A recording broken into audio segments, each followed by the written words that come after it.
Hello, আসসালামু আলাইকুম। আপনাদের কাছে আমি ঢালা মাছের চচ্চড়ি করে দেখাবো।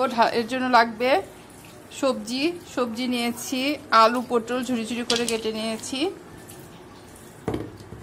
দেখতে পাচ্ছেন, আর পেঁয়াজ কুচি দেখতে পাচ্ছেন, আধা বাটি পেঁয়াজ কুচি, কাঁচামরিচ 10-12টা,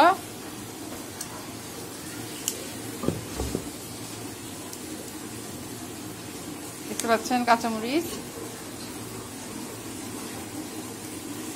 এখন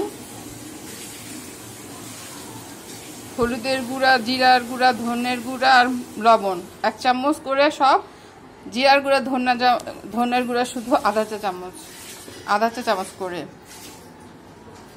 পেঁয়াজ একটু বেশি দিতে হবে, ছোট বাটির 1 বাটি। এখন তেল 2 টেবিল চামচ।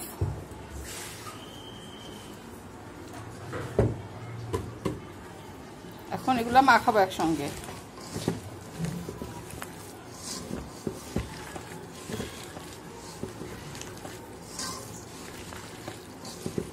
দেশের বাসার দাদি চাচি আমার মারা এইভাবে রান্না করে, এভাবে রান্না করেছে, আমরা ওইভাবে শিখেছি।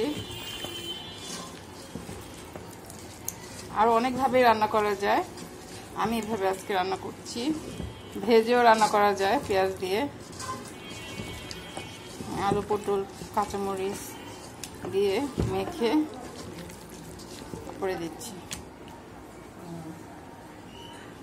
এখন ঢালা মাছ দিয়ে দিচ্ছি, দেখতে পাচ্ছেন।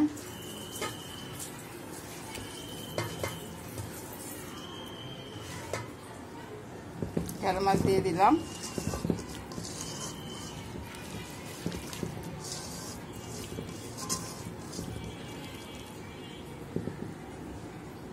তারপর এখন পানি দিয়ে দিব,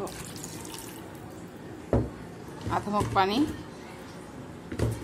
আর উপর দিয়ে ধনিয়া পাতা ছিটিয়ে দিয়ে দিব, বুঝতে পারছেন।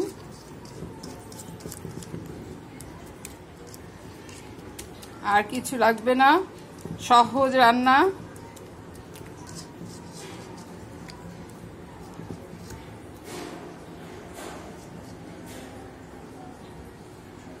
এখন চুলায় বসিয়ে দিব, দেখতে পাচ্ছেন, চুলায় বসিয়ে দিলাম। এটা ঢাকা দিয়ে রান্না করতে হবে।